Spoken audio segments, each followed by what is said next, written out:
नमस्कार मंडळी, स्वागत आहे तुमचं माझ्या चॅनलमध्ये मुक्तास किचन आणि व्लॉग. चला आज बनवूया मस्त नमकीन असे छोले.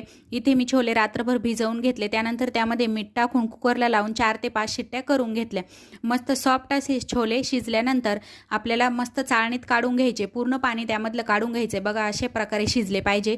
त्यानंतर त्यामध्ये पावडर मसाले ॲड करायचे. जेवढे पण आपल्या मसाल्याच्या डब्यात मसाले आहे ते सगळे थोडे थोडे तुम्ही तुमच्या आवडीनुसार ॲड करू शकता. प्लस मी येथे चाट मसाला आणि आमचूर पावडर ॲड केली. आमचूर पावडर थोडीशी जास्त टाकायची आहे.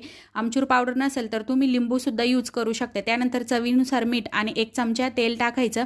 बारीक कट करून कोथिंबीर टाकायची आणि एअर फ्रायरमध्ये आपल्याला येथे 160 सेल्सिअसवर 20 मिनटं असं ठेवून घ्यायचं आहे. त्यानंतर परत एकदा 200 डिग्री सेल्सिअसला 10 मिनटं असं ठेवून घ्यायचं आहे. मस्त कुरकुरीत असे छोले नमकीन तयार होतात. अगदीच बाहेरच्या सारखे लागतात, मस्त टेस्टी आणि कुरकुरीत. कशी वाटली रेसिपी नक्की सांगा आणि चॅनलला लाईक शेअर सबस्क्राईब करा.